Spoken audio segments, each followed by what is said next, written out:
이 피해자는 있지만 가해자는 없었던 이 이태원 살인 사건의 첫 공판이 시작됩니다. 18년 만에 다시 열리는 이번 재판에서 과연 이 살인범이 밝혀지고 처벌을 받게 될지 관심이 높은데요. 잠시 후에 최단비 변호사와 이번 재판에 대해서 짚어보겠습니다.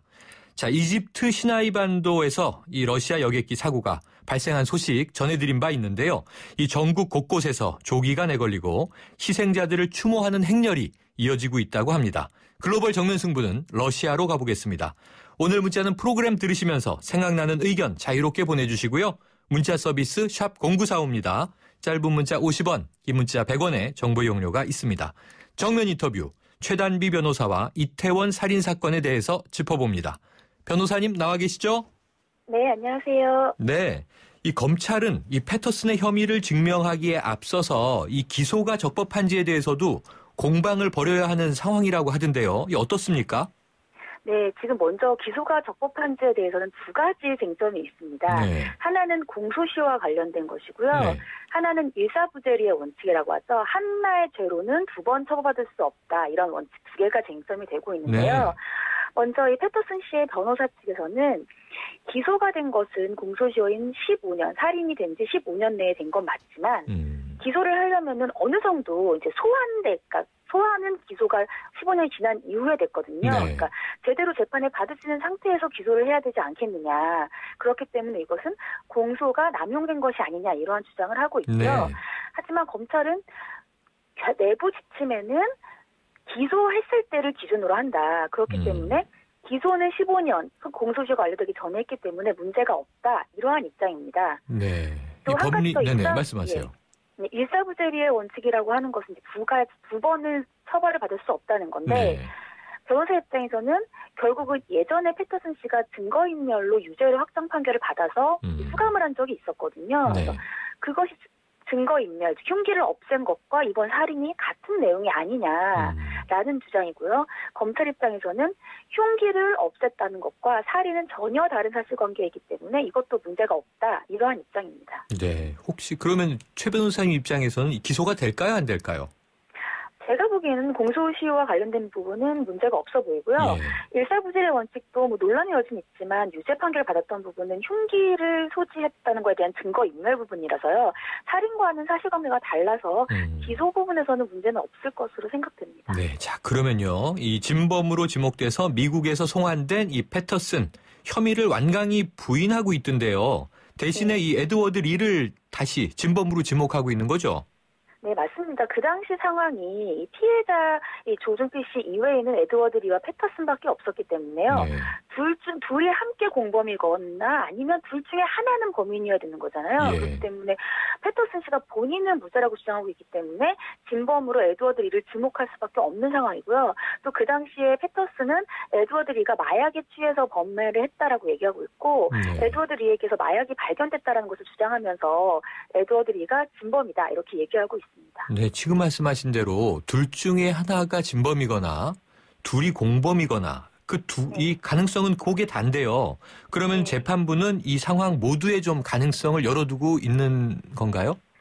사실 이번에 기소된 내용도 자세히 보면은요. 네. 이 에드워드 리가 패터슨에게 흉기를 주면서 살인을 저질러 이렇게 부추겼다라고 되어 있거든요. 네. 이것이 사실은 법에서의 용어로는 이제 공동정범이라고 해서 같이 범행을 한 공범 네. 같은 형식인데 그런데 아시지만 사실 에드워드는 이미 무죄를 받은 상황이지 않습니까? 네. 그래서 재판부의 입장에서는 공동인 범행으로 가능성을 열어둘 수는 있을지 몰라도 다시 에드워드 리를 살인으로 유죄로 이제 재판을 할 수는 없는 상황인 거죠. 아, 그렇군요. 자, 지금 말씀해 주셨습니다만 이미 에드워드 리는 무죄를 선고받고 풀려났기 때문에 이게 쉽지가 않은데. 그런데요. 첫 번째 증인으로 출석하는 이 에드워드 리가 이번 재판의 핵심 열쇠를 쥐고 있다. 이런 이야기가 나오던데 네. 그 어떤 이야기입니까? 네. 아까 말씀드렸지만 사실 그 당시 이 살인이 벌어진 화장실에서는 단 3명이 있었습니다. 네. 이 피해자와 에드워드리, 패터슨밖에 없었던 상황이죠. 네. 그렇기 때문에 지금은 이 패터슨을 유죄로 하기에는 그 당시의 물적 증거들이 이제 남아있지 않아요. 그렇기 때문에 그때 당시 수사를 했던 그 수사에 발견되었던 증거 이외에는 증인들밖에 없는 상황인데요. 네. 이 증인이 크게 두 가지로 갈립니다. 그 당시 직접 봤던 증인과 그 있었던 사람으로부터 예를 들면 패터슨이 나에게 그 사람을 죽였다고 얘기했어요. 이러한 친구들의 증인. 근데 들었던 증인은 법정 용어로 전문 증거라고 해서요. 한날 걸러서 나온 한 달을 건넌 증인이죠. 그렇기 때문에 직접 있었던 증인과 한 달을 건넌 증인은 그 진술이 굉장히 다릅니다. 네. 그래서 그 당시에 있었던 사람은 이제는 에드워드 리밖에 없는 상황이기 때문에 에드워드 리가 이번 재판에 핵심 열쇠를 쥐고 있다. 이렇게 해도 과언이 아닌 거죠. 네. 그런데 지금 아주 설명 깔끔하게 잘해 주셨는데요. 바로 이 핵심 증인인 에드워드 리가 검찰의 공소 사실을 전면 부인할 가능성이 제기되고 있다고 나와요. 이 검찰의 공소 사실이 대부분 사실과 다르다고 주장하고 있다고 하는데 네네. 이렇게 되면은 패터슨의 유죄 입증 어려워지는 거 아닙니까? 사실은 에드워드 리가 공소 사실을 인정하는 것보다는 어려워지는 건 맞습니다. 그렇다고 네. 해서 에드워드 리가 이걸 공소 사실 전면 부인한다라고 했을 때 그러면 패터슨의 유죄 입증이 전혀 되지 않는 것은 아니냐 이런 건 아닌 게 그 당시에 뭐 CBI라든지 아니면 그 당시에 수사했던 여러 자료들과 그 당시에는 이미 예전이요 15년 전이기 때문에 우리나라에서 도입되지 않았던 여러 가지 수사 기법들이 있거든요. 네. 그런 것들이 이제는 되어서 에드워드 리가 공소 사실을 인정해주고 좀 더 적극적인 증언을 해주면 더 좋겠지만 그런 것이 없다 하더라도 유죄 입증이 전혀 불가능한 것은 아니다 이렇게 저는 보여집니다. 그렇군요. 이게 요즘에 왜 사건이 나면 흔히 뭐 거짓말 탐지기 얘기 많이 나오잖아요. 네. 그럼 말씀하신 대로 지금 이 피해자는 사망했고 이 범인은 둘 중에 하나인데 거짓말 탐지기 딱 해보면은 답이 그냥 쉽게 나올 것 같은데 이게 쉽지 않은 모양이에요. 그렇죠. 사실 거짓말 탐지기가 그런데 거짓말 탐지기만으로는 100% 유죄 입증을 할 수가 없고 거짓말 탐지기만으로 유죄를 인정하지 않는 게 또 우리나라 판례거든요. 네. 그래서 거짓말 탐지기는 그렇지만 새로운 수사 기법이 15년 전에는 없었던 혈흔 분석 기법이라는 게 있습니다.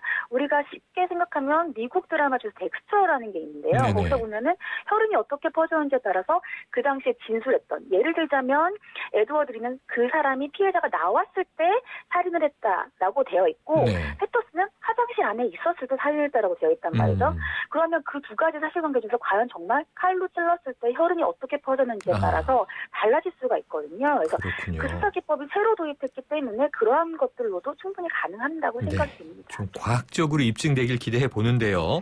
그런데 네. 또 이런 문제가 제기되네요. 이 패터슨이 외국인이다 보니까 네. 통역을 통해서 재판을 할 수밖에 없는데 이 요즘 다른 재판에서 외국인 피의자의 통역이 제대로 되고 있지 않았다 이런 지적이 나와서 패터슨 측이 이런 것을 좀 문제 삼을 수도 있겠네요. 네, 사실은 이 외국인 같은 경우는 아무래도 통역을 거쳐서 얘기를 하다 보니까 본인이 정말 얘기하고 싶었던 그런 그 문장에 속해 있었던 그런 내용들을 제대로 얘기하지 못하는 경우들이 있습니다. 네. 그래서 이러한 통역의 문제가 나오는데 대부분의 이러한 통역의 문제는 정말 소수 언어를 쓰는 영어라기보다는 우리나라에서 좀 제대로 잘 접하기 어려운 언어들을 쓰는 데서 주로 이루어지고 있거든요. 아하, 네. 거기다가 패터슨 같은 경우는 영어도 이런 문제가 있을 수 있지만 본인이 네. 한국인 변호사가 있지 않습니까? 네. 그래서 한국인 변호사들은 법정에서 저 판사가 얘기하는 거, 저 검사가 얘기하는 것에 대한 내부분에 있는 내용을 다 쉽게 이야기할 수가 있기 때문에요. 네. 그리고 또 패터슨 측과 변호인은 서로 얘기를 많이 하고 있다라고 언론에서 네. 알려져 있어서 이런 문제를 패터슨이 삼기에는 좀 어렵지 않을까 싶습니다. 핑계가 되겠군요. 자, 이 사건이 발생한 햄버거 가게 화장실과 똑같은 세트장에서 현장 검증이 이루어진다고 하는데요. 그렇다면 이 현장 검증도 또 다른 분수령이 될 수 있다고 보세요? 그렇죠. 왜냐하면 그 당시에 제가 말씀드렸지만 15년 전에는 없던 혈흔 분석 기법을 이때에도 보여줄 수가 있고요. 네. 없었던 기법을 새로 보여주면서 현장 검증을 보여준다는 데도 의미가 있지만 네. 더 큰 의미는 일단 판사에게 보여줘야 되지 않습니까? 네네. 판사가 심증을 형성해야 되는데 이것이 그냥 지금은 이 현장 검증을 할 수가 없어요. 이 햄버거가 화장실이 없어졌습니다. 네네. 그래서 원래는 현장에 가서 검증을 하는데 이게 현장이 없어졌기 때문에 세트장을 만드는 거죠. 그리고 네. 실제로 이렇게 하는 것을 보여줌으로써 판사에게 더 강한 심증을 형성할 수 있기 때문에 네. 분수령이 충분히 될 수 있을 거라고 생각됩니다. 네, 오늘 말씀 아주 크게 도움됐습니다. 감사합니다. 네, 감사합니다. 지금까지 최단비 변호사였습니다.